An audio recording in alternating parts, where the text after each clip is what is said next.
Bonsoir à tous, merci de nous retrouver sur Cône TV. L'école primaire publique d'Ouimen dans la commune de Didja a servi de cadre le mardi 11 mars 2025 à la célébration de la 10e édition de la journée africaine de l'alimentation scolaire au Bénin. Cette édition a réuni ministres, préfets, élus communaux, partenaires et autres acteurs. Une célébration dont la cérémonie est présidée par le ministre Saliman Karimou. Compte rendu. Sous le thème « Une décennie de l'alimentation, célébrer le passé, assurer un avenir juste », la 10e édition de la journée africaine de l'alimentation scolaire a eu lieu le mardi 11 mars 2025 à l'école primaire publique d'Ouimen, dans la commune de Didja. Cet événement a réuni des personnalités telles que le ministre Saliman Karimou, des élus locaux ainsi que des partenaires du secteur pour marquer les progrès du programme national d'alimentation scolaire intégré.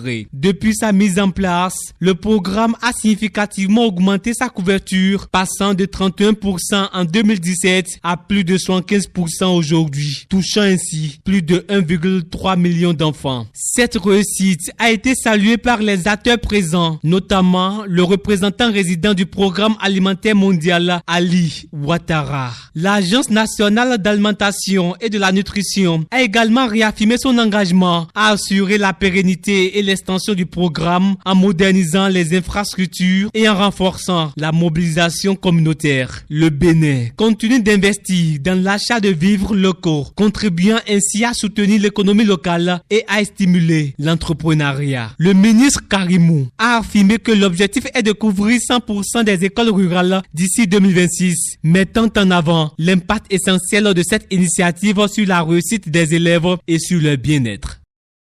Ces derniers jours, le Bénin fait face à une vague de chaleur intense avec des températures dépassant régulièrement les 30 degrés Celsius. Cette situation météorologique exceptionnelle rend le quotidien des habitants particulièrement difficile, soulevant des questions sur les impacts sanitaires, économiques et sociaux de cette canicule. Doit-on s'inquiéter? Que faire donc face à une telle situation? Didier Kakpa, directeur général de Météo Bénin, explique. Vous auriez constaté depuis quelques jours, voire quelques semaines, une élévation de la température, ce qui est synonyme de la chaleur excessive que nous ressentons ces derniers temps. Et cela amène les Béninois à s'interroger qu'est-ce qui est à la base de cette élévation de la température. D'ailleurs, Météo Bénin a vu venir cette élévation et c'est pourquoi déjà au cours du mois de décembre, de novembre, nous avons émis des alertes parce que le rapport du GIEC. Le GIEC, c'est le groupe intergouvernemental sur l'évolution du changement climatique. Ce rapport avait déjà annoncé que l'année 2025 sera une année chaude, comme celle de 2024 d'ailleurs, qui a battu le record en termes de température. Et donc, au niveau de Météo Bénin, nous avions déjà émis des alertes afin de pouvoir sensibiliser la population béninoise face à cette élévation de température qui crée des inconforts. Ce n'est pas deux choses. La cause de cette élévation de température, c'est le changement climatique qui est à la base. Et j'ai également demandé à mes collaborateurs de sortir une alerte puisque avec les tendances, notamment dans la zone nord de notre pays, pour les 3 jours à venir, nous irons au-delà de 41 degrés, voire 42, ce qui n'est pas du tout une bonne nouvelle. Donc, il a fallu que nous émettions des alertes afin de pouvoir sensibiliser la population. Alors, en cette période de chaleur excessive, si j'ai un conseil à donner à la population béninoise, d'éviter d'exercer des activités en plein air aux heures les plus chaudes, à savoir entre 11h et 17h. Je leur conseille également vivement de rester à l'ombre ou dans un endroit un peu ventilé. Il faut aussi de temps à autre laisser les portes et fenêtres ouvertes pour pouvoir aérer nos chambres. Les vêtements lourds ne sont pas trop conseillés. Lorsque la température est très élevée, vous êtes déshydraté et dans ces conditions, ça peut créer encore d'autres ennuis. Et je voudrais finir pour demander à toute la population béninoise de consommer beaucoup d'eau, au minimum 2-3 litres par jour. Cela nous fera du bien. L'antenne scolaire rechargeable pour l'éducation au Bénin. Un projet pilote vise 9 écoles en milieu rural. Le gouvernement a approuvé cette décision en conseil des ministres de ce mercredi. Compte rendu.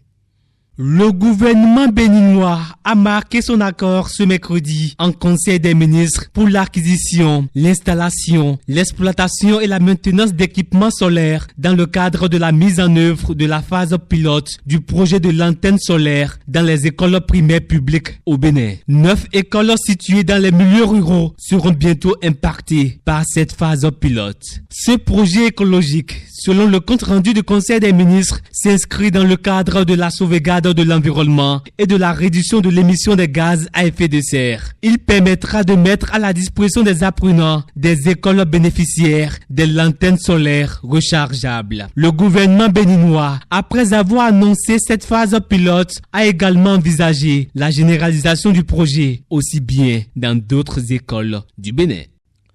Modification de la loi sur le code de procédure pénale en République du Bénin. Le nouveau document examiné par les élus parlementaires fait mention d'une nécessité d'agir sur 2 leviers importants, à savoir l'organisation de la procédure de crime flagrant et l'organisation de la permanence du jugement des crimes. Les députés de la 9e législature ont adopté ce mercredi la loi numéro 2025-06 modifiant le code de procédure pénale. Avec 46 articles révisés et de nouvelles dispositions insérées, cette réforme vise une justice plus rapide et efficace. Désormais, les procédures seront accélérées pour les crimes en flagrance afin de garantir un jugement dans un délai maximum de 6 mois. L'enjeu est de désengorger les prisons et réduire les coûts pour l'État. Les députés de l'opposition, eux, rejettent la réforme, la jugeant non pertinente. Les débats ont eu lieu sous la présidence de Louis Gouanou en présence du ministre de la Justice Yvon Detchenou. Une adoption qui renforce l'efficacité et l'équité de la justice pénale au Bénin.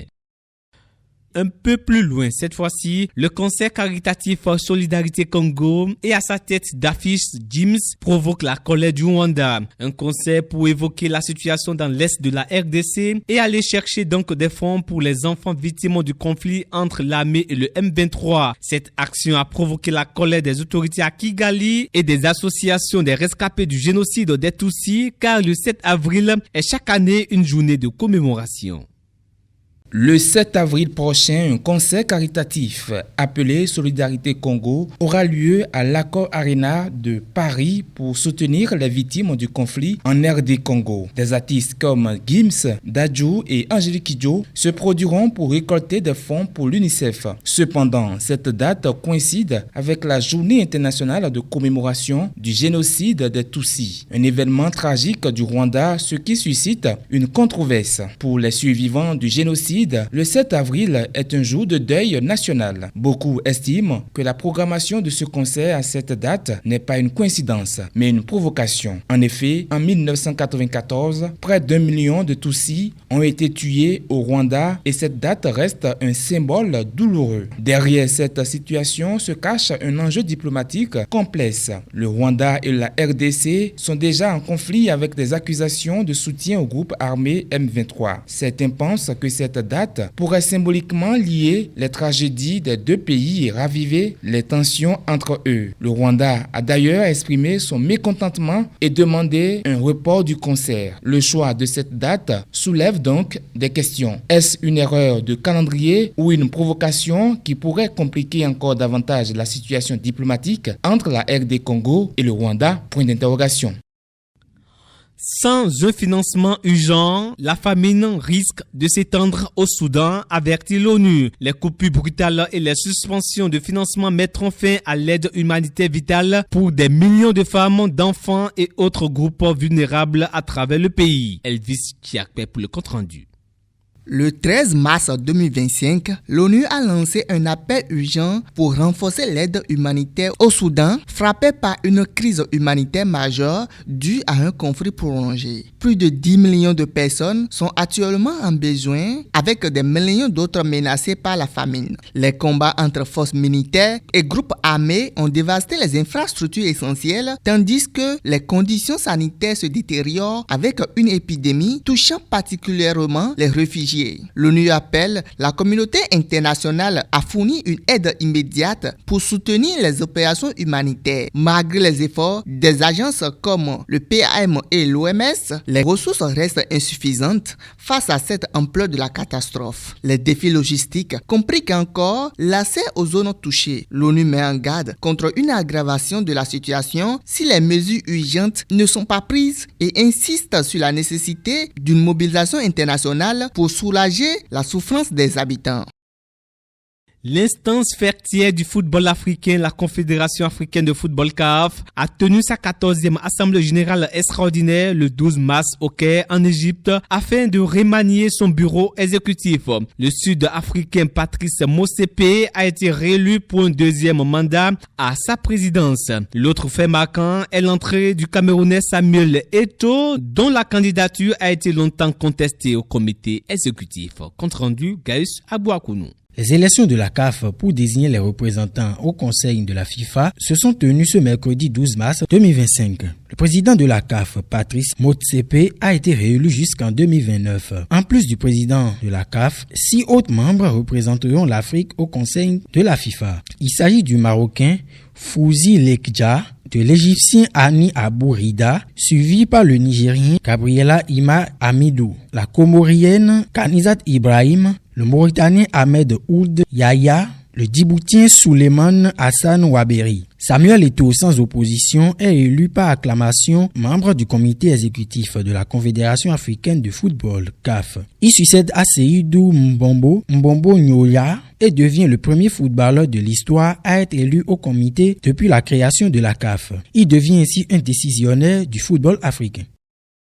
Et c'est ainsi que s'achève cette édition. Très bonne suite de programmes à tous et à toutes sur Cône TV.